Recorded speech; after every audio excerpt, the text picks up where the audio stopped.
Well, great. Hey, how are you guys? Good. Obviously, we want to start a little differently today. My name's Carter. I'm one of the pastors here at Redemption Church. If you're new with us, I'm glad you're here. We have a special treat today. Some of our missionaries are here with us, Ben and Sarah Ann Doster. And we've supported Ben since really before we launched the church. We launched in 2021, so we're a very new and young church and still growing. But even at the very beginning, we started supporting Global Gates and what Ben was doing in that. And Ben was on the launch team with Tamara and I to start Mercy Hill Church in Greensboro, North Carolina. So he came from Raleigh-Durham. He was at the summit.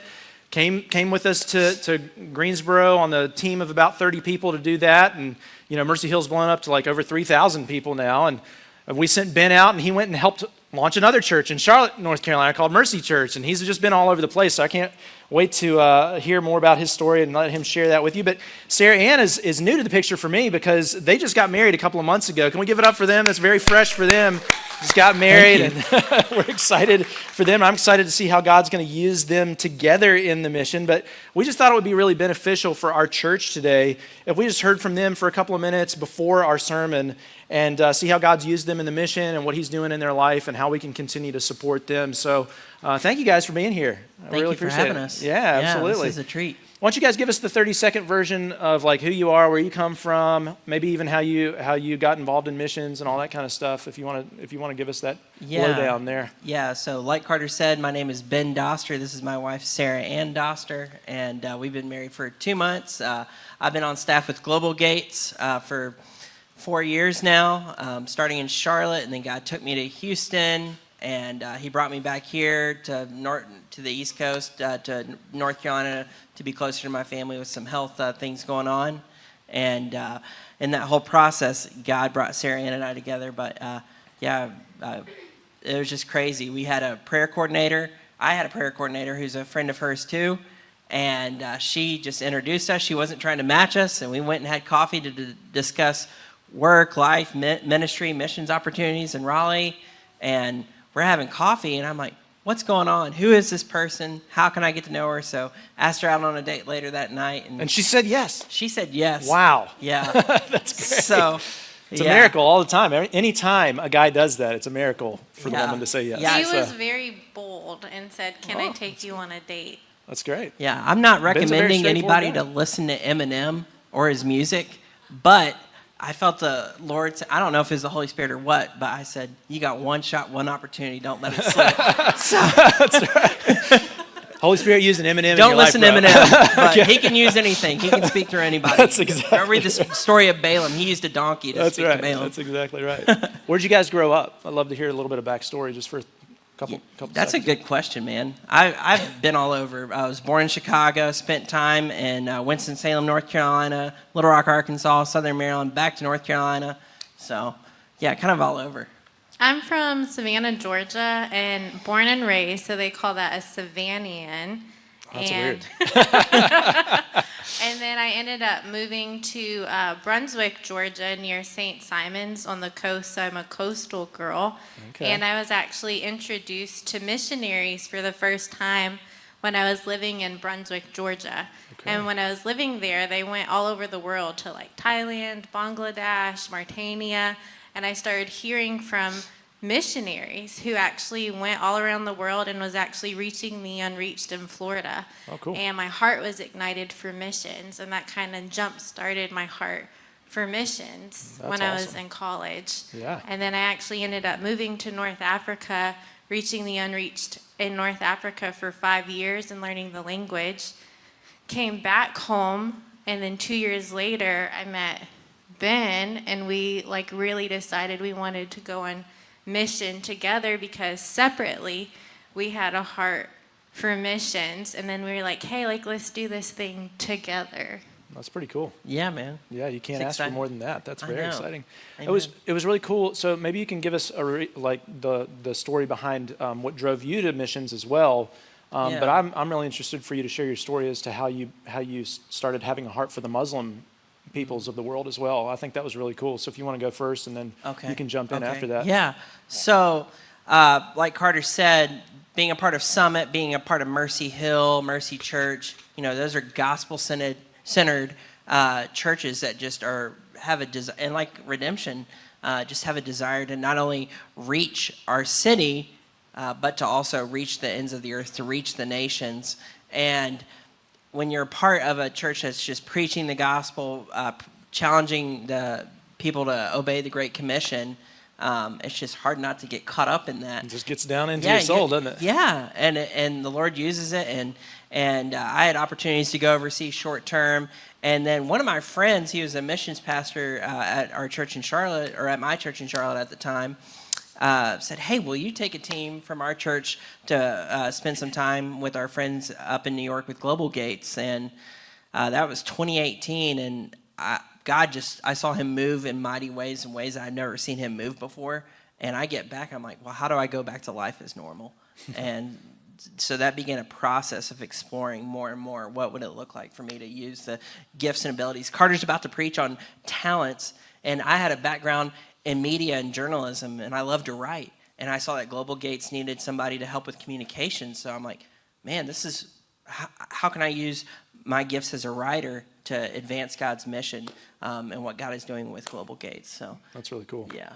And it's turned into all sorts of other things. But Yeah. that's a whole nother story. We don't have enough time in the world. Amen. I know you could talk forever on it, but I would love to hear like why you have a heart for the Muslim nations of this world and what God did in you for that too. Yeah, absolutely. So I did a training in Florida, and I learned about the unreached, and they're like, hey, like, let's actually reach and engage the lost, because there's like a huge like bar scene in Jacksonville, Florida Beach, and they're like, let's do T for T training. Like, let's actually go door to door, and let's preach the gospel and reach the lost right where we're living, and then let's actually apply what we're doing here locally overseas.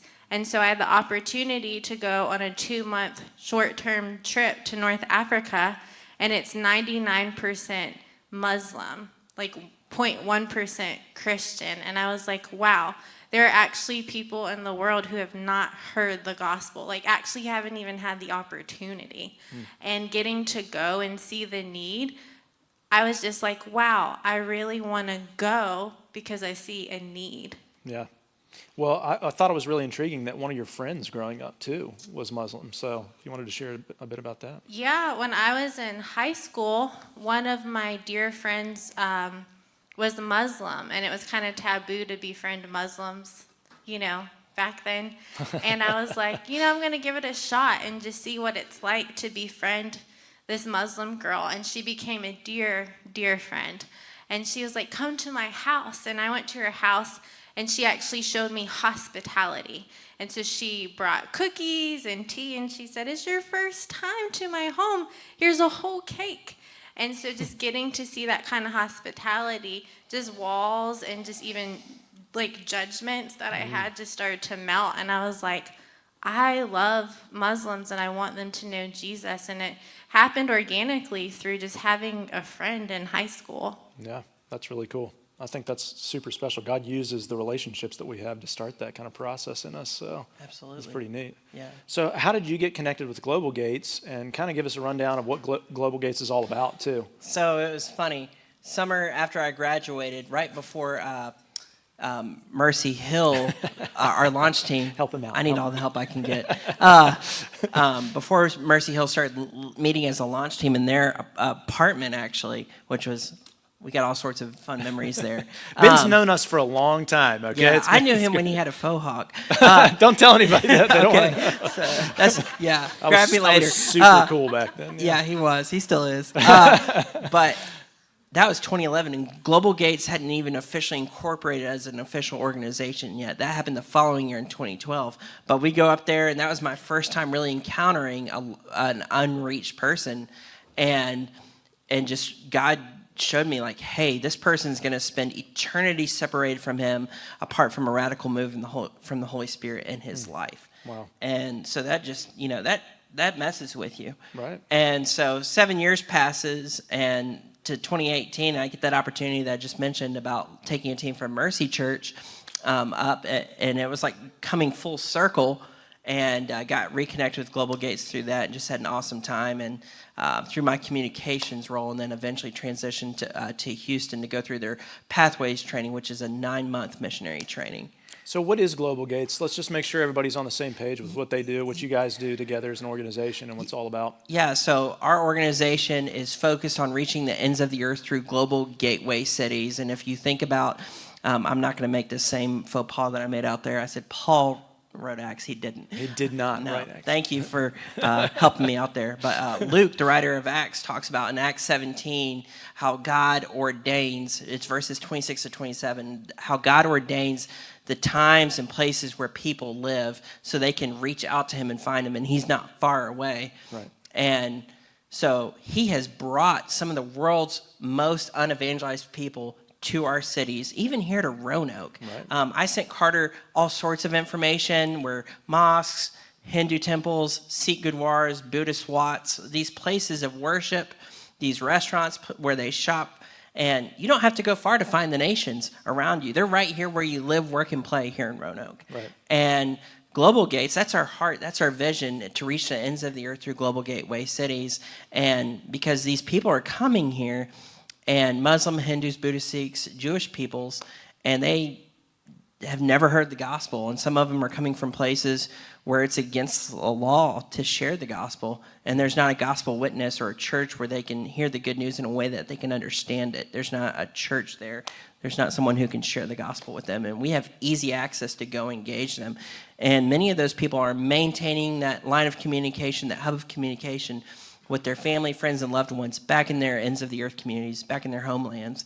And what an opportunity to engage them and reach them with the gospel so they can send it back or take it back themselves to their ends of the earth communities where they're from. Yeah, that's what I love about Global Gates the most, I think, is that we don't even have to leave our own city, although we don't also have to leave the nation here in order to see the gospel go to the ends of the earth by simply reaching the people that are lost here, that don't know, have never had access. And for the first time, they have access because they're next to us. Yeah. And we're rubbing shoulders with those people. Amen. So show us real quick, we don't have much time left, but show us real quick how you guys are living that out now, and like what it looks like for you guys to engage people. So I know you're kind of in a transition moment where they're thinking about going into a different direction, which is great now that you guys are married. Yeah. Kind of give us a snapshot of what it's looked like over the last couple of years for you, especially you, Ben, to like just live among peoples and share the gospel with them here in the United States. Yeah, so actually several of you, Carter's wife Tamara and Jacob Thomas and Victoria, I think,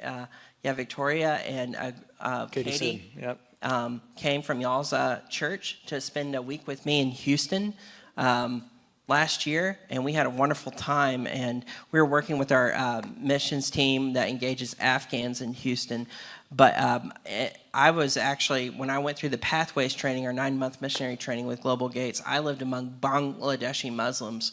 And so just lived incarnationally among them and tried to engage them with the gospel witness. And then my mom had been battling cancer for the last 4 years, and it just became increasingly more apparent that, hey, she doesn't have more time left. You need to get back home closer. And so moved back to North Carolina. Global Gates supported that. When I got to Raleigh, our leader there, our team leader, said, hey, I need you to focus on Afghans. I hadn't spent much time aside from that week really engaging Afghans. So I did a lot of deep dive research on Afghans, specifically Pashtun people, and just sought to build like a master plan for engaging and reaching them in the triangle. But you just heard her share her heart for North African Arabs, and we believe that's where God is leading us to engage North African Arabs. So we're trying to figure out what that looks like, and we're just in the process of seeking God and talking with our leadership. And That's really and cool. so we would appreciate your prayers for wisdom, guidance, and direction and favor. As Absolutely. we Yeah, prepare for well, that. we're going to continue praying for you guys. We're going to continue supporting you financially and up our financial giving next year, which I've talked about with them. So that's you. really encouraging for this. But, you know, I'm excited to get to know you, Sarah Ann, a little bit more over the next few years as you guys go and live on mission together. But I just know Ben with his natural talents and abilities and giftings. I mean, God has used him so much in the mission. I think that when we went and planted Mercy Hill together, Tamara and I would like go out to a restaurant or we'd go out to, you know, a play or something like that.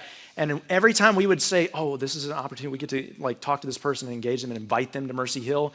I feel like 90% of the time that person would be like, oh, somebody else just invited me to Mercy Hill. I was like, was his name Ben? They were, oh yeah, Ben's the guy. I mean, I'm telling you, like all over Greensboro, this dude was there on the ground inviting people all the time. So God has used his talents, no doubt. He's just got this natural ability to befriend people and to be somebody that people want to be around. So I'm really excited to watch you guys live that mission out together. Wherever God ends up taking you, we're supporting you guys in that. Global Gates is, one of our partners now because of you, and so we're just really thankful for what God's doing. So can we thank them for being here with us today? Thank you. Guys. Thank you. All right. Well, let's get into the sermon for today because we don't have too much time here, but I want to make sure. Hey, can you grab my chair too as you go out and take that with you? You got full hands. Somebody can come and grab this here in a second. Take that out. There you go, Matt. Okay, got it. Great. Yeah. We practiced that transition, believe it or not. But hey, so let's go ahead and get into it today. We're going to be in Matthew chapter 25. We're going to jump into a few other spots, but Matthew 25 verses 14 through 30 is where we'll be. So we'll be in the parable of the talents today, looking at that. And before we do, let me just reiterate to you guys as well that, the residency that we have is super important, and it's a part of our sending pipeline.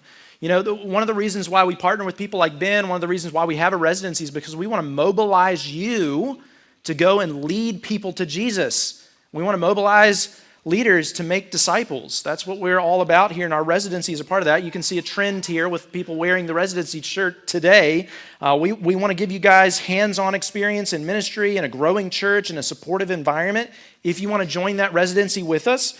So if you think you might be interested in it or you know people who might be interested in it, please introduce them to us. Send them to our website so they can figure out what that looks like for them, because you get 2 years of hands-on experience in a growing church, but you also get a master's degree in ministry or even an undergrad degree. We partner with Southeastern Seminary to do that, and so it's free, if you do that with us. So it's a really good opportunity, and I would highly encourage you to look into that or to share that with other people. We'd love to have a resident every year from now on, or a couple of residents every year from now on, because we want to be able to send people to the ends of the earth. And this is how it begins. We got to equip you all and equip people to do that. And so our residency is one of the main ways that we're going to be able to do that here at our church. Okay, so we started a new series last week called He Gave. We talked about the idea of Jesus giving everything for us so that we could be made right with God, and we respond by giving everything to Him. We're generous because He was generous to us first. We give because He gave to us first, and we're looking at 3 things that represent giving all of ourselves to God in our lives: our time, our talent, and our treasures. Last week we looked at our time. We saw in the first parable in Matthew 25 that we needed to have an eternal perspective. The time is short.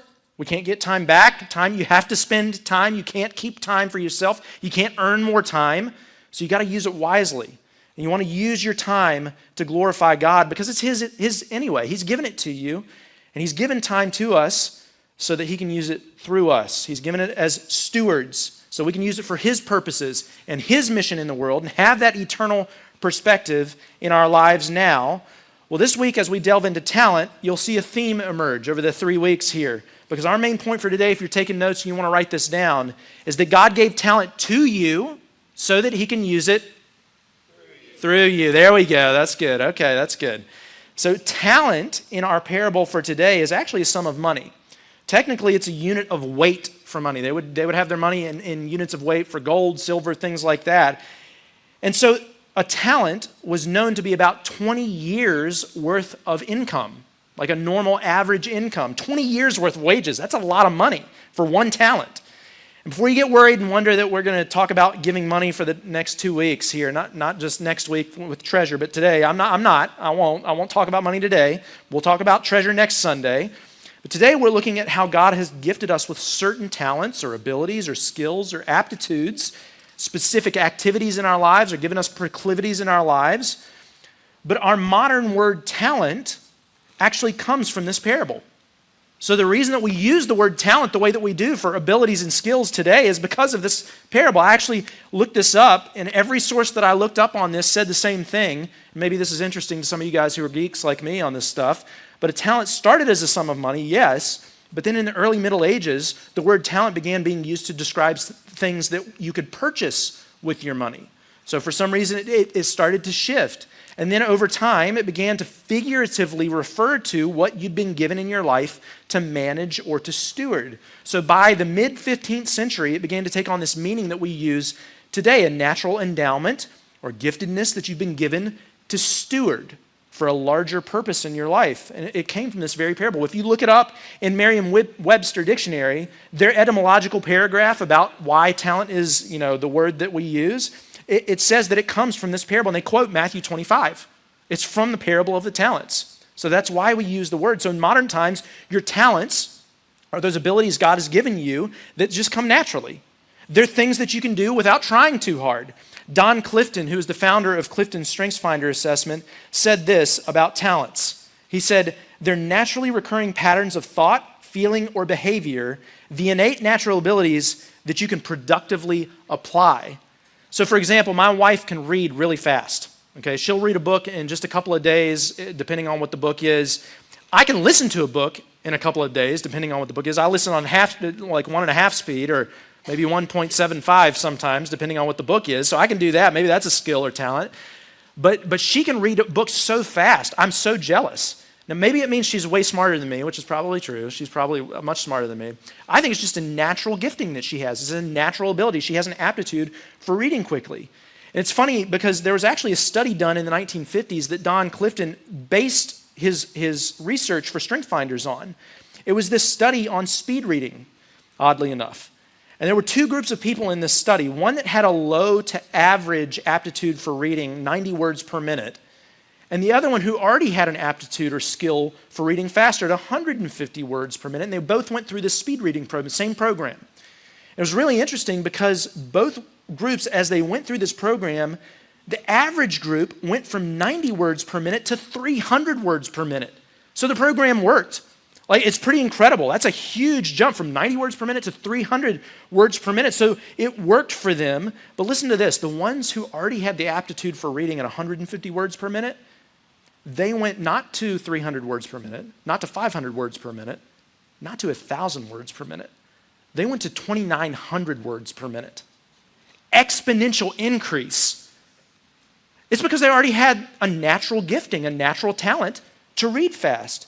It's very, very interesting. Other studies have been done like this across the years with similar results. The point is, when you live out your natural abilities and talents, God is not only glorified more because he's the one that gave them to you to use, but you're also going to start to enjoy your life more because you're going to live on purpose for him in a more effective way using your talents and abilities. As you practice those things, you're going to grow and get better, and you're going to mature in the gifts that he's given you. So the idea is to lean into those talents and live with the fullness and the purpose of his mission in your life. See, he gave that talent to you so that he could use it through you.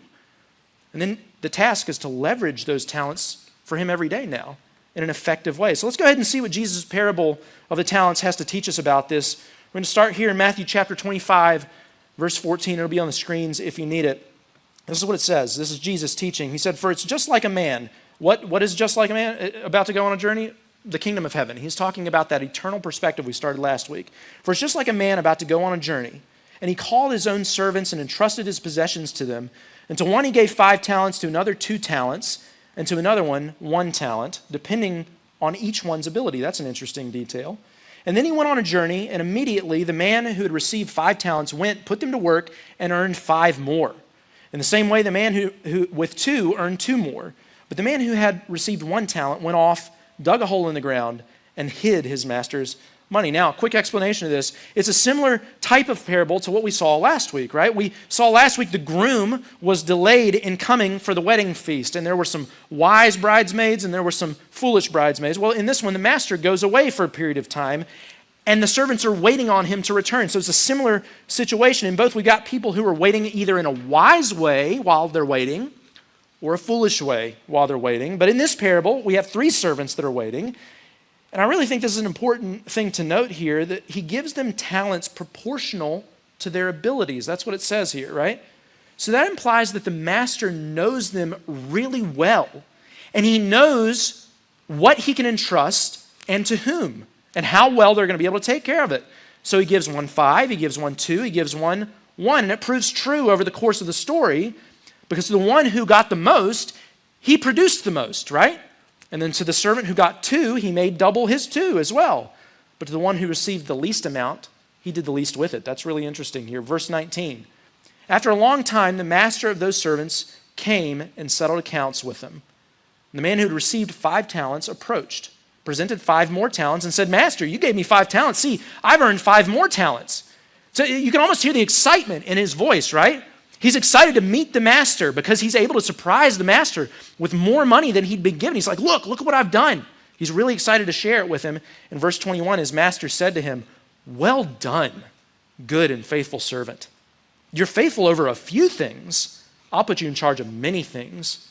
Share in your master's joy. Man, these are just some of the most beautiful words in all of the Bible. I think the master's so pleased with him, and he could share in the master's joy. And he gave his servant this affirmation. He's like, hey, you've been faithful over a few things that I've given you. I'm going to give you even more, many things. Can you believe that? You think about how that works in this parable here. 5 talents is 100 years worth of wages for somebody. 1 talent is 20 years worth of wages. 5 together is over 100. It's like hundreds of millions of dollars in our current currency. So much money that you get more than you can imagine doing something with. And he said, that's just a few. I'm going to give you more. That's incredible here. That shows us how rich the master is. He's rich way beyond our wildest imagination of what it means to be wealthy and to have things. And he's going to set him over more because of his faithfulness. It's an eternal perspective, right? He's looking to heaven, the riches of heaven. Verse 22, let's go on. The man with 2 talents also approached. He said, Master, you gave me 2 talents. See, I've earned 2 more talents. Same thing here. His master said to him, well done, good and faithful servant. You were faithful over a few things. I'll put you in charge over many things. Share your master's joy. So it's the same kind of reaction here too, right? The servant's ability, though it was to handle less than the 5-talent servant, he still did well with what the master had given him. And the master's response was equally encouraging here. Really in almost the same way, right? There's still more that he can get to care for in the future, and there's still joy that he gets to enter. But, verse 24, the man who had received 1 talent also approached and said, Master, I know you.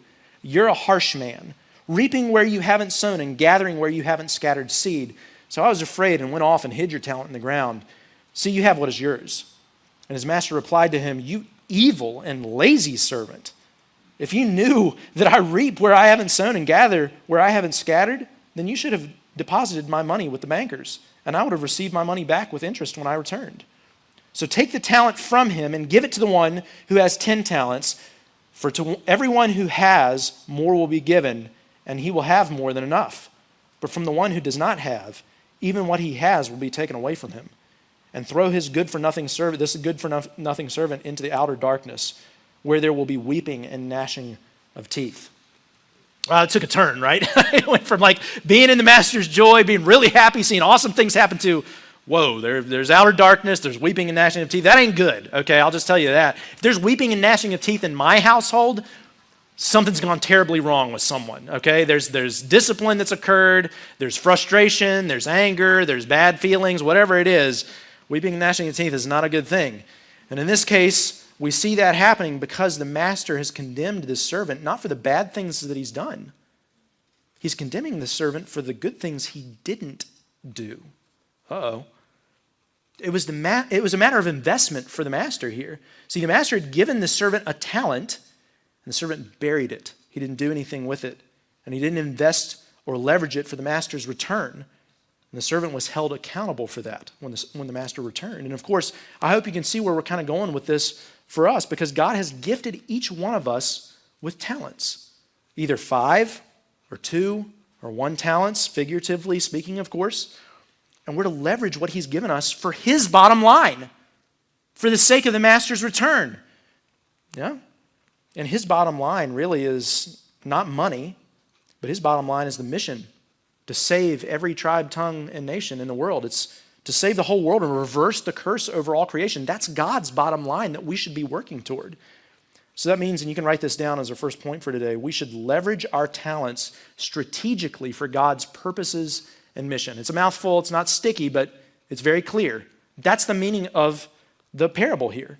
That's essentially the meaning of the parable itself, because in light of the master's imminent return, we should leverage everything that he's given to us, including our talents and abilities, strategically for him and his bottom line. It's okay if we're, the person with 1 talent or 2 talents or 5 talents. The amount doesn't really matter. Notice he doesn't treat them differently because they have different levels of ability. The only thing he does is just give one more and one less. What he does is he treats both the servants with the 5 talents and the 2 talents equally when they are faithful with what he's given to them. The problem wasn't that the 1 talent servant had less ability. The problem was that he didn't invest the ability or the talent that he had. He didn't leverage it for the sake of the master's return. And so for us, God gave you a talent, or several talents maybe, for a reason. It wasn't just so that you could make your life better for you. Though talents can do that for us, right? We can use our talents to make money and to be pleasing to other people and to have accolades in the world and all that kind of stuff. No, that's not why God gave you the talent. God gave talent to you so that he could use it through you. We have to learn that eternal whole life perspective as we start to follow Jesus that we've been talking about really for the entire year here at our church. You don't live for you anymore when you start following Jesus. It's not your life. If you follow Jesus, then it's his life now. You don't live for you. When you follow the master, you become his servant. You become his. And everything that you have is what he's given you to take care of on his behalf. So while you're waiting for him to return, you wait in active obedience, not passive obedience, right? It's active, ready for him to come back. And that means using the gifts and abilities that he's given you, the endowments that he's given you, all these different things to glorify him so that you're working toward what he's working toward in the world. Now, maybe you have this notion, I don't know you, I don't tend to struggle with this as much, maybe to my detriment, but some people do struggle with this. Maybe you're like, I don't have any special talents. I'm not a talented person at all. Maybe you look at this and you're like, I'm not a 5'2" or a 1 talent person. I'm a no talent person, okay? I think God skipped me when he was doling out, gifts among his people, all right? But see, I hope that as we talk through this parable, you know that's not true. I hope you realize that that's just a false thing that you're believing in your mind, because it's actually a promise in the Bible that God has gifted each member of his body with a spiritual gift. Paul wrote this to the Roman church. Now, as we have many parts in one body, and all the parts do not have the same function, in the same way, we who are many are one body in Christ, and individually members of one another. According to the grace given to us, we have different gifts. If prophecy, use it according to the proportion of one's faith. If service, use it in service. If teaching, in teaching. If exhorting, in exhortation. Giving, do it with generosity. Leading, with diligence. Showing mercy, with cheerfulness. And that's not an exhaustive list. He's just talking about different types of gifts that God has given to his body. So figure out what your gift is. That's the task that we have. Figure out how to use that gift strategically for his purposes and mission. Maybe you weren't naturally born with a gift. Maybe you aren't naturally a talented person, but what this is promising us is that when you come into the family of faith, you're supernaturally given a gift when you're reborn. So maybe you didn't have one at birth, but you had one at second birth. That's what this promise is teaching us. God does give you a place in his family to build his kingdom. So now you just figure it out. That's part of the maturing process as a believer. When you start to follow Jesus and you mature and grow, as we've talked about this year, that growth process is you being able to figure out how God has gifted you. The desires, the passions that he's given you. What natural abilities do you have that you can lean into more and more for the sake of his mission? Who's God made you to be? And what has he made you to do? We usually think that we have to figure out God's will in our lives, as we mentioned last week. And that's so far from the truth. Of course, we don't have to. God's will is not hidden from us. God's will is very clearly written out in the Bible for us. We know God's will. We don't have to figure that out. His will is that none should perish, as we talked about last week. His will is that we make disciples of all nations, that we love him and we love others as Jesus has loved us. His will is not hidden. We don't have to figure out his will and, we don't have to do that. What we need to now figure out is how we live out his will individually in the body of believers together. We figure that out and we'll be golden, because what are you really good at? How has he gifted you for the mission? Some of us don't immediately know that. And we need to clear that up in our lives. Part of the joy of following Jesus is growing into the unique individual that he's created and made you to be as a member of his greater body, the church. So that's part of growing in your faith and maturing as a believer. I think it's fair to consider this question: which part of Christ's body are you? It's just a good question to ask. Just consider that. Meditate on that this week. Write that down and think about that this week as you go throughout your week. What are your passions? What are your desires?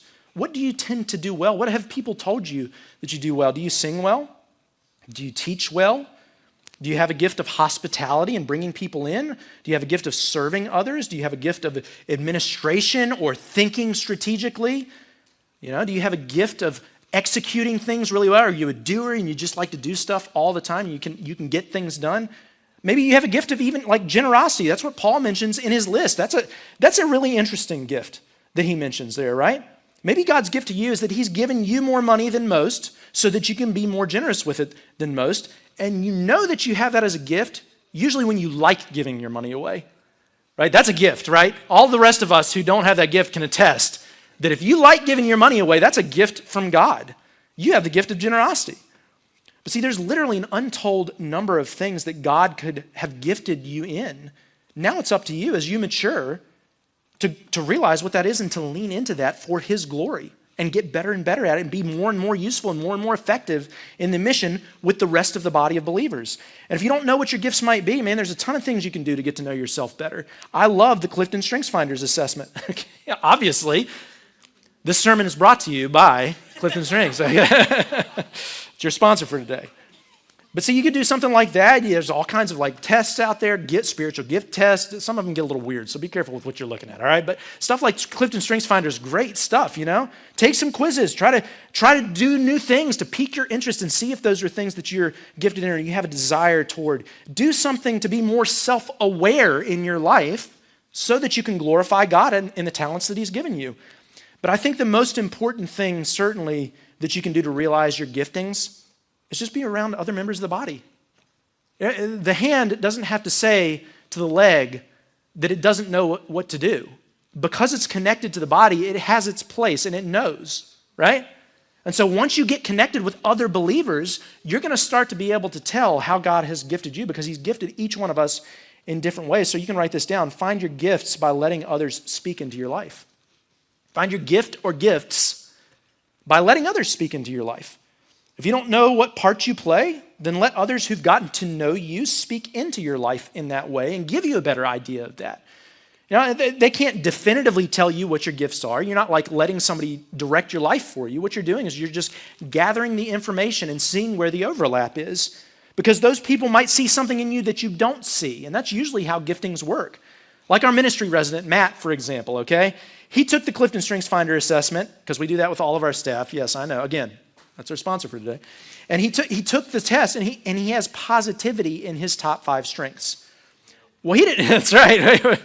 He didn't realize that he had positivity in his top 5 or in his personality or how he thinks about things. Positivity is usually the strength that makes other people feel really good when you're with them. Because they're positive. You just like to be around them. They're very generous with praise. They're quick to smile. They're always on the lookout for the good in any given situation. And Matt didn't really see himself as that positivity in his life. He just wasn't aware of it. But when all the rest of us saw that as one of the results for his StrengthsFinder assessment, we're like, yes, that is definitely Matt. If you guys know Matt, he's like the most positive. You want to be around him. He's a guy that you just like to be around because he's so uplifting. He lightens your load when you're with him. He doesn't drag you down or criticize you, which is what analytical tends to do. That's one of my top 5 strengths. So anyway, that's why I like being around Matt, though, is because he builds people up and it's positive and it's very clear in his life. And he didn't see it. Now he does, though. He's starting to see it. He's starting to realize as we speak that over him and speak that into his life. But see, God has given each one of us something like this in our lives. And to some of us, he's given more. And to some of us, he's given less. And that's not for us to determine why or why not that happens. Why did he give one 5 and one 2? Based on their abilities. And he's the one that created them that way. It doesn't really matter. But what matters is that we do the best with what we have, what he's given to us in our lives. So we each have a gift that he wants us to strategically leverage for his purposes and his mission according to the ability that he's given us. That doesn't mean you have to go into vocational ministry either, although it could, right? Everybody, eyes up here, right? Ministry residency. Maybe you want to go into vocational ministry. Doesn't mean that. I mean, it did for me eventually. You know, I think God used my natural giftings and talents and abilities to help lead the pregnancy center and to be a pastor at Mercy Hill for years and all that kind of stuff. But it led me to this place where I am now in vocational ministry. Maybe you want to jump into our residency and explore that over the next 2 years. I don't know. But for a lot of us, maybe the most of us, it probably isn't going to mean that. What it's probably going to mean is that you just go out and do what you do really well for God's glory and to the ends of the earth for his mission in the world. That's probably what it probably means, that you simply go do your job really, really well for God's glory and to fulfill his mission. That's probably what it means for you. It might mean enjoying a hobby that you do really, really well, doing that for God's glory and for the sake of his mission. You know, it probably means when you go to school, man, you get those good grades, not so you can get a better job, but you get those good grades and you do things with excellence as much as you can and learn as much as you can for God's glory and to fulfill his mission in the world. That's what it means to do these things really well in our lives. It's that perspective shift that we've been talking about this entire year, really. You're no longer living for you. What you have isn't for you. It's for God and his glory and his mission in the world. You have to start living for Jesus first so that everything you do in your everyday life is in service to him and his mission. You can write that down as a note as well. Everything you do in your everyday life is in service to God and his mission. Doing really well in something often gives you other people's attention, you know? People crave that kind of excellence. They admire excellence, especially in our culture. So if you're an incredible musical artist, for example, it's likely that people who love music are going to listen to you and your opinions more because you do it really, really well. I mean, we see that in our culture all the time. People want to know what musical artists think about politics and, you know, philosophy and religion and all this kind of stuff. And you're like, why are you doing that? Well, it's because they admire their excellence in music, and now they're searching for something in their lives. They want to know more about that person. That's kind of how it works in our culture. And I'm not saying it happens that way every time. It's probably not going to happen for you if your talent is like, you know, being able to burp on command or something. Nobody's going to ask you how you did that. Wow, let me figure this out and get to know this person or something. But as you get better and better and you lean into your meaningful talents that God has given you, it's likely that you're going to have more opportunities to share Jesus' good news with those people. Because they're going to see something and you're going to be like, wow, you can do that really well. And then you have an opportunity to create a relationship with them. It becomes a very important space for you to lean into so that you can live on mission there, because there may not be other Jesus followers in that particular kind of talent space, if you will. Right? I mean, just think about it, whether it's in medicine or science or research or law or government or business leadership or accounting or teaching or acting, or orchestra, or dance, or anything else. You think about the talents that people exhibit in their lives, or the things that you might like to do. It's taking your gifts and your talents and using them, not for yourself, but going into those spaces for God's mission. Because as we say here all the time, people are the mission. So you're going to engage the people with these things. And even, you know, we see this in design and creativity and craftsmanship in the Bible. I love this. It's from the tabernacle, the building of the tabernacle. I've been reading this in my personal study time, so I've just been reading through detail after detail. And sometimes the details can be overwhelming on these design things with the ark and the tabernacle is where God's presence dwelled with his people, and he met with Moses face to face. Is where the ark was kept, and it was a holy place, and God's presence descended there and all of that. Well, he gave detailed instructions for that to be created. Maybe the designer and the architect in me loves reading those details, but I think it's fascinating. All the numbers, I mean, God lays all this out, and he says this in Exodus 28 to Moses, "Look, I have appointed by name Bezalel, son of Uri, son of Hur, of the tribe of Judah. I have filled him with God's spirit, with wisdom, with understanding and ability in every craft, to design artistic works in gold, silver, and bronze, to cut gemstones for mounting, to carve wood for work in every craft. I have also selected Aholiab, son of Ahisamach." I practiced that, so yeah, you're welcome. "Of the tribe of Dan, to be with him. And I've put wisdom in the heart of every skilled artisan in order to make all that I've commanded you. the tent of meeting, the ark of testimony, the mercy seat that's on top of it, and all of the other furnishings in the tent. And then he goes off and lists all of those furnishings. I mean, it's just so incredible to me, the amount of talent and skill and craftsmanship that was involved with this. And God said he filled them with his Spirit to do it. That is so awesome. He filled them with the very ability to do what he asked them to do and carry out in their lives.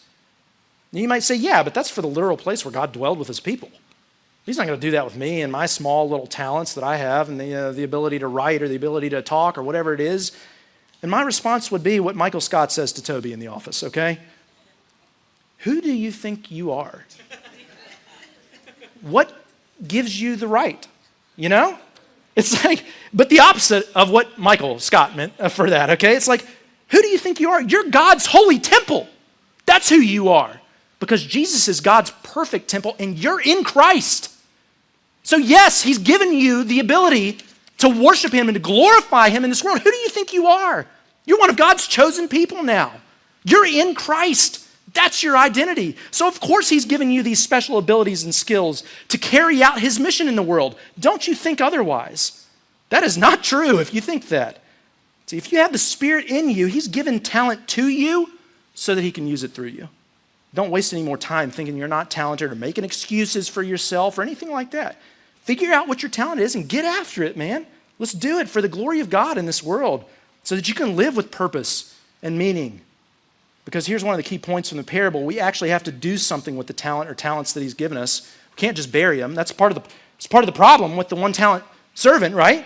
It's part of the judgment that he had. He didn't do it. He buried it. So you can write this down. It's well done, not well intentioned. You might have all the best intentions in the world, but you got to actually do the things that God has gifted you to do. You actually have to serve God's mission in the world with the talents that he's endowed to you. Not just serve yourself, not just serve your career, not just serve your ego or try to serve other people. Serve God in his mission. It's all about the master's bottom line, not yours. See, the one talent servant made excuses for why he didn't do anything with his one talent. Remember what he said? He said in verse 24, Master, I know you. You're a harsh man, reaping where you haven't sown and gathering where you haven't scattered seed. So I was afraid. And I went off and hid your talent in the ground. See, now you have what is yours. It's likely that when he said that, it was very ironic. We should see the irony here because the master probably wasn't a harsh guy at all. That's the irony. Because what did the other two servants do? They were excited to come to the master, right? Because they were faithful. They were excited to come into the master's presence. But the one here, he was like, man, he was lazy. So he used this excuse. The servant's blaming the master for his own laziness. Nothing ever good comes from blaming God for our own problems and our own sins, right? See, the one talent servant actually got cast out because of his wrong view, listen, of the master. He had a wrong view of the master. It's because he thought he was harsh, so he was afraid. It's because he was afraid that he didn't leverage his talent for the master. My question for you is, what wrong-headed view of God do you have that keeps you from leveraging your talents for his mission in the world? Are you looking at God wrongly? Are you afraid of God? What keeps you from leveraging your talents for God's mission? Are you afraid of him? Do you think he's too harsh? Do you not trust that his joy is worth your faithfulness? What is it for you? I don't know. Only you can answer that question because we need to be careful here. We like to blame God for the pain and the suffering that we see in the world, for the injustices that we might experience, for the fears that we have, or the problems that we face. We're like, yeah, we could do it better if we were God. I would have done it differently if I were God. And the thing is, you're not, right? We're not God. He's the master. We're the servant. We serve him. Everything that we do serves him. It's his world. I mean, have you ever had to tell a kid at a birthday party that, hey, remember, it's not your party, okay? I have to do this all the time in my household. That's why I bring it up. Don't forget, it's not your party now. They're the ones, it's their party. They get the gifts, they get the attention, right? See, we have to remember that with God in our lives. It's not our party, right?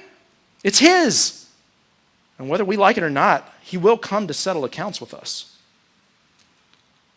And it'll be based on what we did with what he gave us, not on how fair or unfair we think his opinion is on the matter. He's the master. And when we humble ourselves to that point and realize that God's way is the better way and that everything we're doing is to be leveraged for him, man, we can lean into our talents and gifts that he's given us and enter into his joy and be satisfied both now and into eternity because we're living the purpose that he's given us to live. We get to enter into his joy when our lives, our time, talent, and treasure are given toward his mission.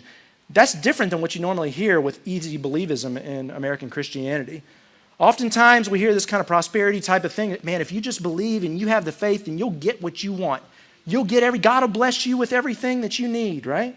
Just believe in God, just have the faith, and that's it. And man, the Bible says even the demons believe. I mean, believing in God's existence or believing that Jesus is God's son is not the thing that we see here in the parable. That's not it. Following is an action-oriented thing. You got to follow Jesus with your life. You got to do some things. It's not your intentions, it's what you actually do. You have to actively humble yourself every single day. And remember that he's God and you're not. Remember his way is better than your way. And yes, Jesus is your Savior, of course, but is he your Lord? You got to ask yourself that question. And I want to be careful too, though, because it's more than mere belief, but it's certainly not less than that. So we do have to be careful because belief has to come first. We talk about this all the time at our church. You got to get the order right. You've got to believe in who the master is so that it can then lead to you living out your life in a certain way. Because our actions follow our beliefs. So the parable is not teaching this idea that we have to be obedient in order to earn something from God. So we got to be careful here about that, right? It's not that the two servants who had something to offer God or the master, they entered into his joy because they had something to offer. It's not because the one talent didn't have something to offer that he couldn't enter the joy. That's not it. We have to be careful. It was their view of who the master was and their belief about who the master was that led them to have the outcome with their talents that they had. Does that make sense? Are you guys tracking with me on that? The two servants who produced double, they believed in who the master was, and they knew they were overjoyed to produce more for him. So they knew him to be a good and generous master who, if they had things to offer when he came back, would only glorify him more, and they would get to enter into his joy. The one talent servant, he didn't think that about the master. He thought he was a harsh man. He had a wrong-headed view. He didn't see the master for who the master really was. And that belief led to him living out his life in a certain way that was displeasing to God and really useless because there wasn't any fruit produced from that. So the other two were operating out of faith and freedom. He was operating out of fear. So here's what you can write down. The gospel sets us free from fear. The gospel sets us free from fear. When we remember that God has been so generous to us that he paid for our sin debt himself with the life of his own son, man, we're going to start to leverage our talents for his mission and freedom, because we're not afraid. We don't have any fear left in there. We're going to do it out of freedom. Jesus lived a perfect life for you and for me in our place, and he utilized his natural abilities and his talents perfectly while he was here on this earth. And now when you and I don't leverage our talents and abilities perfectly for his mission, like as we won't, there's forgiveness for us because of what Jesus has done. Because Jesus took our place on the cross.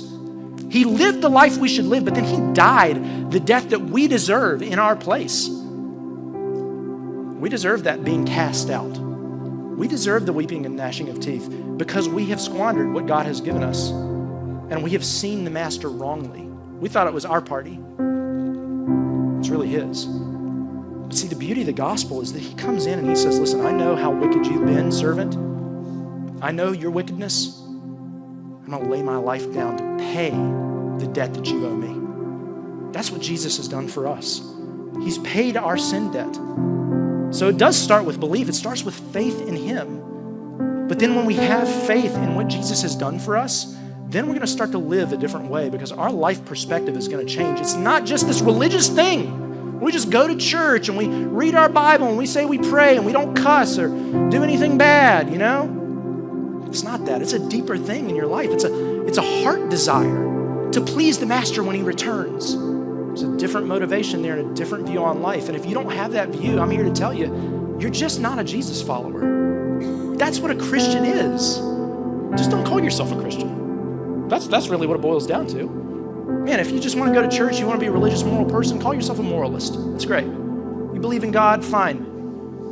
But listen, if you want to be radical and you want to follow Jesus with all of your life and live on mission for him to reach the nations with the good news about Jesus that you've believed, that's following him. That's living like a Christian. That's the normal Christian life. And when you live that way, I promise you, you will enter into his joy now. It's scary when we first take that step of faith, but you will enter into that joy now and into eternity. That's the beauty of this thing. You've got to have that eternal perspective. So let me give an action step coming out of today's message as we wind our time down here. What can this first step look like in your life? Well, the easiest way to begin is to figure out your giftings. And one of the easiest ways to figure out your giftings is to serve in our church. That's just a shameless plug for being a part of a serve team. You know, serve teams aren't just for the good of the church somehow, to serve me or somebody else. I don't know why anybody would think that. It's actually for your good, so that you can grow in your gifting. So you can write this down. Serving our church is the floor, not the ceiling, of using your talents and abilities in the world. We see this as the starting point, in other words. It's not the place where you end. It's not the end-all, be-all. It's where you start learning how to live out your giftings and your talents. So if you haven't yet, sign up for our next starting point and on-ramp. Make sure you get connected here and start using your gifts here. And I'll tell you what, when we move to 2 services in the future, and probably in the near future, there you go, drop that for you, right? When we start, meeting in a different location, a better location, hopefully in the near future, maybe the near future being maybe in a year or 2, I don't know. But when we do those things and we make those moves as we're growing here together, and that stuff's coming, it's not far off, but when we do that, we're going to need everybody operating out of the gifts that God has given them in order to bring other people in and for them to be able to hear the gospel and then operate in their talents and gifts as well and live on mission here in Roanoke with us.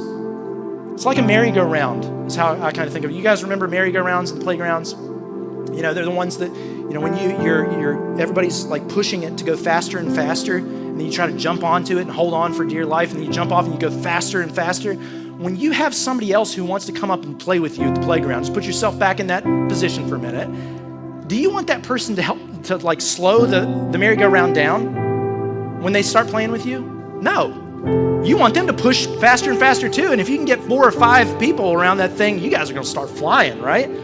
That's what you want with the merry-go-round. Well, that's kind of how I think of our church in some ways. We're starting to go faster and faster. We're seeing, we've had 9 baptisms. Somebody became a Christian here last week. They accepted Jesus for the very first time here last week. We're starting to see the merry-go-round go faster and faster. What we don't want to do is have somebody come on board and slow it down. I'm just going to be frank with you. The way that's going to happen, you're going to slow it down if you don't come and operate out of your talents and gifts here. If you're not operating and living on mission with us, it's going to slow the whole thing down. So we want you to jump on. We want you to get in it with us. Get in the mission with us. Anybody not giving their talents back to God and serving our church out of those talents will slow us down. So let me ask it this way as we close. Do you want to be a faithful servant? Do you want to be a faithful servant with your life? Because the faithful servants invested their talents and they doubled their talents. They saw more and more fruit. What a beautiful thing. They got to enter into the Master's joy. When you live out of your talents and get better at them over time, God will be more glorified in and through your life, and he's going to use you for greater and greater things in his mission as your life goes on. You'll get to enter into the Master's joy both now and for eternity because you're working with him on what matters most, his bottom line, reaching the nations.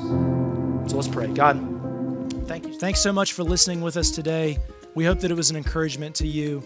But we don't see this as a replacement for gathering with other believers in a local church context. And so if you don't have a local church, we would encourage you to plug in with one wherever you are. And if you're in Roanoke, Virginia, we'd love to invite you to plug in with us here at Redemption Church. And you're welcome anytime to gather with us. But you can check us out online at our website, redemptionroanoke.com. You can look for other content or resources there. But thanks again for listening.